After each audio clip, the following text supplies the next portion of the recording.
Well, it's something a little different today for this blog. Usually I'm up mountains in wild places. This is about as urban and man-made as you can get. I'm taking a chance of a freakishly quiet spell on the Forth Road Bridge, the old Forth Road Bridge, to take a walk across the Forth, which is something I've never ever done before. I've been in Scotland now, 15 years almost, and this is the first time I've ever done this. And essentially I think that's because I cross it every day, twice a day, or I used to. Coming from that end, the Fife end, currently in Fife, that way is at Edinburgh, going over this and queuing up with the traffic to get over this twice a day, that end and then that end at the end of the day. It's the last thing you want to do on your day off is come to anywhere along your commute. That's how I always feel. I mean, I never go over the bridge now, south of the bridge, because it feels too much like going to work. Not that I don't love my job, but you know, on your days off. So I never really come here. Plus, it's always been so noisy. Amazing things as bridges are, this one, it carries something like 24 million cars a year, so you can imagine the thunderous noise and pollution and bounciness that you get on this bridge. But now, because that bridge, the new one, the Queensferry Crossing, opened yesterday, and for the moment the Forth Bridge, the old Forth Bridge, the Forth Road Bridge, has fallen quiet.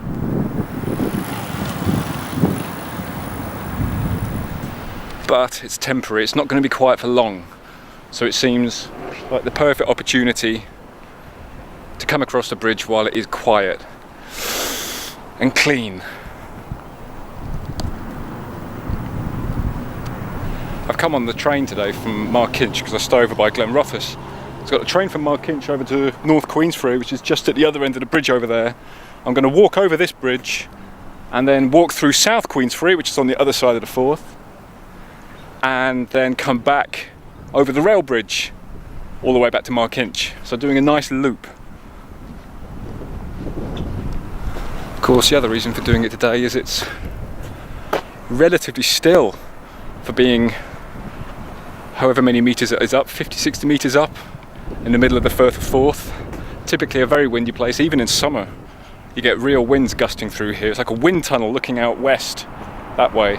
Winds come from over there, howling through the central belt. So even in summer it can be a very windy place, so it's nice and calm today. It's hard to know where to start with somewhere as famous and iconic as this. I mean, you think it'd be enough having one iconic bridge, the original Forth Bridge, the rail bridge, but now we've got three. Forth Rail Bridge, the original Forth Bridge, this, the Forth Road Bridge, and the Queensferry Crossing, the new one over there. And it's to have three massive bridges spanning an estuary within reach of your capital city. It's an incredible sight to behold when you cross. And I remember the very first time I came over this bridge and saw the Forth Bridge, just the excitement of seeing something that's so iconic. So iconic, in fact, it's a UNESCO site now as well, a heritage site. So it's alongside the pyramids and things like that. I mean, that is the view, isn't it? You see people, when you're crossing over the Forth Bridge, you can see people in their cars, the passengers in the cars, and sometimes the drivers, taking photos out that way, because it is such an amazing view. It's a view that I am familiar with and have stared at great length from a stationary position on this bridge, because more times than I can count, I've been sat in traffic jams on the bridge. But it is just the most wonderful view. I mean, it's so Scotland, isn't it? It's just an incredible view. It's an incredible feat of engineering, which I'll tell you more about in just a little bit. The fact that there are so many lines of communication spanning this piece of water just gives you a sense, I suppose, of just how important it is. Firth of Forth is quite a big obstacle to cross. Firth, of course, is an estuary. The Firth of Forth on this side, the Firth of Clyde on the other, on the Glasgow side. And together, they mark either end of the central belt of Scotland, where most of the population resides. It's 50 miles or thereabouts from one end to the other. I suppose, strictly speaking, you mark the upper reaches of an estuary in terms of where the tidal influence ends, which is around Stirling, I believe. At its widest, it's some 19, 20 miles once you get further out towards its mouth, and then you're out into the North Sea. And of course, beforehand, you would have had to have driven way up there to Kincardine, or to Stirling, I suppose, Bannockburn up that way to cross before anyone built bridges here. There were methods of crossing the Firth Queensferry, North Queensferry here, South Queensferry there. The name Queensferry, of course, hints at the origins, which supposedly is because Queen Margaret, she instigated a ferry in the 11th century. That's supposed to be what happened, going across the way, and a car ferry ran up that way until the road bridge was built. Up until about 1964, I think it was running. But there were, even then, back then, there were lots of queues. But way before that, before you can even think about cars, rail was the future. And that's why this was the first crossing at this end of the Forth. Construction first started on a bridge, a railway bridge, I think in 1879. And it was the same designer who designed the Tay Bridge out by Dundee. But famously, tragically, I think 70 or odd people died when the Tay Bridge collapsed in a storm on the 28th of December 1879. And they'd already started building the new bridge, and I think that just sort of put pay to it because we're thinking there's going to be a design flaw in his bridge. So there was a pause and a new bridge was designed, and they came up with this.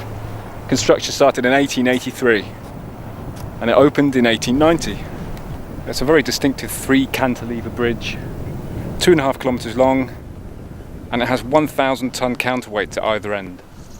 And it now carries, I think it's like 200 trains a day and 3 million passengers a year. It's an astonishing feat, and it's still here 127, 28 years later. It is, of course, famously said, isn't it, that if something took a long time, people said it's like painting the Forth Bridge, because historically it was something that just never seemed to end. As soon as they got to one end, they had to start again at the other end. But that no longer applies. As December 2011, I think it was, definitely in 2011, whatever new paint they put on, they said it wasn't going to need painting for another 20 years. So you can't say that anymore, that that something, if it takes a long time, takes as long as painting the Forth Bridge. That's a complete lie now. It wasn't actually until I moved to Fife in 2010 that I actually went over the rail bridge for the first time. I'd been in Scotland almost a decade before I even went over that. Never had any cause to, because I always drove everywhere. But then having to get into train into Edinburgh, and I still, again, vividly remember trundling over it for the very first time and just being so excited. Just probably completely out of all proportion, I imagine, to what it actually is. It's just a bridge, but it's more than a bridge. And just as those massive big red pieces of steel went whooshing past as we was trundling over, I mean, it's just incredible. Such an uplifting experience. And I've got friends that have come over from overseas, and they're just so excited as well about going over the bridge. There is something about that bridge, I think. Anyway, for the best part of 70 years, 60, 70 years, that was the only crossing at this point, and cars continued to trundle between North Queensferry and South Queensferry. But the stress and strain put under that crossing as cars were getting more popular into the 60s, I think they're saying that once the 2 newest, most modern ferries they had in the 1950s, they carried 40 cars, and there were 4 ferries operating between 6 in the morning and 10 at night, I think it was. So they were constant, and they were ferrying, doing like 40,000 trips a year, which isn't much, but they could carry 500 passengers, foot passengers. So it was just at capacity, and that's why this bridge, this magnificent bridge, which at the time when it was built, when it was opened in 1964, was the longest of its kind outside the US. I mean, the US has got there first with a number of bridges, but this was the longest outside of the States. It's 2.5 kilometres long, just like the rail bridge, in fact. It's a kilometre between the 2 towers, each of which are 150 metres high. The bridge was only supposed to carry 30,000 vehicles a day, and then that was the assumption, I suppose, that it was going to stay like that and it would have a 120-year lifespan. But in fact now it carries twice that, and as I say, I think it was 24 million crossings, vehicle crossings every year.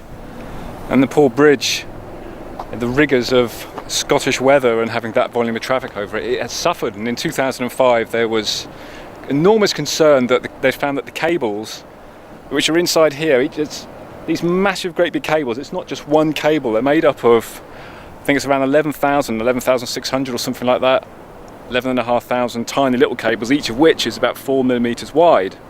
And that's what makes up these cables, and they're very, very strong. But they found that some of them were snapping, and the bridge has effectively lost about 10% of its strength, I gather. And then the following year, 2006 or 2007, there was that alarming thing on the news when they said that they were listening with sort of like I was going to say stethoscopes, but not like that, but the same principle, listening to inside the cables, and you can hear them snapping. It's quite alarming hearing this ping or something snapping. I mean, nothing, you know, that's factored into the bridge's lifespan. Things will snap, and there's 11,500 of them, so it's not a huge deal, but even so, it was quite alarming, and that's what prompted sort of a bit of a flurry of activity and a bit of panic about what they're going to do about a new crossing. Was it going to be a tunnel? Was it going to be a bridge? And in the end, in 2007, I think it was decided it was going to be a new bridge. And in 2011, work started on the Queensferry Crossing, the third crossing across this part of the Firth. Rather annoyingly, I can't get sort of a clear view on that side of the bridge, on the west side, on the west walkway, because normally, I mean, when the bridge is open, you can walk on both sides. But because of what's happening with getting the new bridge up and running and what's going to happen in sort of a semi-decommissioning of this one, that side is currently having work done on it, so you can't get over. So I can't get over to see close-ups of that side of the bridge and show you that. But yeah, it's quite remarkable. So it opened yesterday, and with great fanfare, but there was a breakdown on the bridge, which is hilarious, because everyone who comes sort of over this bridge will know that every time there's a breakdown anywhere near this part of Edinburgh, Fife, no one breaks down on the motorways or on the approach roads. Oh, people impeccable timing, break down on the bridge.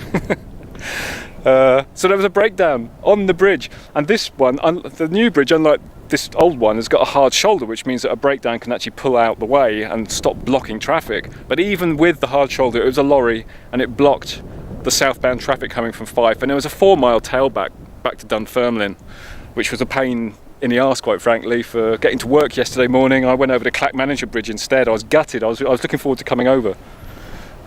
Yeah, so it had a bit of an inauspicious opening, but it is now open. But it does mean that this bridge, the Forth Road Bridge, is going to be closed for a spell while they get it ready to take public transport and public pedestrians and cyclists. It's going to be sort of, it's not going to take the heavy goods and the just public vehicles anymore. That's all going to be done by the new crossing, while this one is going to have a much quieter, much gentler existence as public transport and foot passengers and pedestrians and cyclists.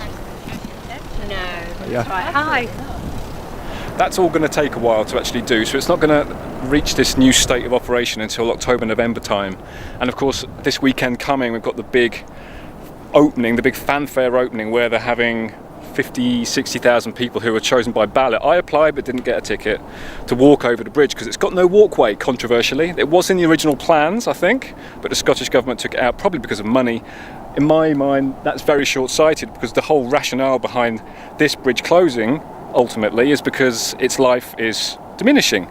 So, you know, plan for your future, have something to walk along on the new bridge. That seems logical to me, although there's plenty of reasons why they might not want to do that. It's going to be a motorway, it's going to have motorway status, so there's going to be traffic thundering across at 70 miles an hour, which is not quite like on here where it was 50 miles an hour restriction, so it might not be the most pleasant experience walking over that. Even so, it seems incredibly short-sighted not to factor in this bridge's demise and include a walkway over there. That seems a sensible thing to do, but it's probably just money as ever.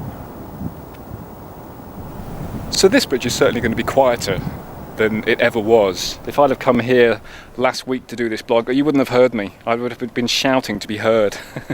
So it's going to be a lot quieter. It's not going to be as quiet as this. I mean, I know it's not a windy day, but there's people sort of 100 metres away, and I can hear what they're saying. It's that quiet on this bridge. It's amazing.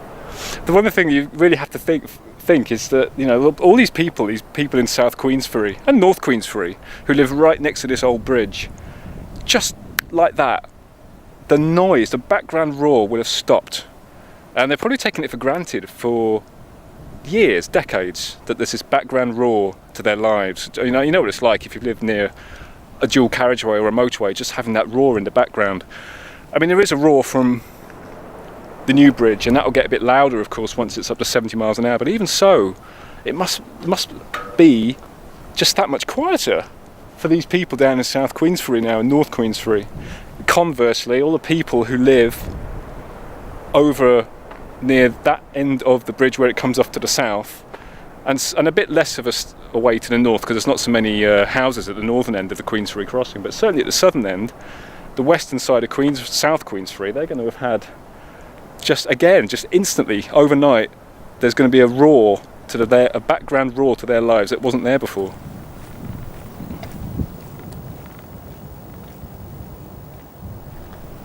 Oh, it's just so quiet. I could not have picked a better day. It's really nice. It's just people strolling. I think everyone's just loving it. There was a moment that was completely, I suppose there was an unintended moment of quiet on the bridge in December 2015 when they found something, I think it was something underneath all this, something structural, some defect. Again, there was panic, and I think it was closed briefly for a day or something maybe. And again, there was panic about what to do, and then I think we were all gobsmacked, especially those of us that commute over the bridge every day. I think we were all really taken aback that the bridge, suddenly an announcement was made, the bridge is going to close for the foreseeable future until this problem is rectified. And you just couldn't believe it. What is going to happen to the traffic? And it was closed to cars for 3-4 weeks or something, into HGVs for months. And then the traffic was routed way out west over the Clackmanager and the Kincardine Bridge. The first few days it was just hell. I mean, I was at work. I'd leave work about 4, 5, 5:30, but I was staying at work till 7, 8 o'clock, because it just was not worth me even trying to get back to Fife with this bridge being closed. It shows what an important artery it is, and how easily and how readily all the roads around here that feed into it and out of it clog up when it closes, which it rarely did so for wind and stuff like that, but to have it completely closed for that length of time was incredible. Very disruptive. I think people got used to it after a while, and traffic started to sort of work. It started to work what they were doing, and the police were on top of it by the end of that spell of closure. But other than that, it's very rare to have this calm on the bridge. And I think people were allowed to walk over it then, actually, when the work was going on. And I think that they must have had the same sort of experience as this, although that was in the depths of winter and it's probably quite windy. But now, it's just lovely. There's people strolling, and everyone's beaming smiles, and everyone's commenting on how quiet and serene and calm it is. And it really is. It's incredible.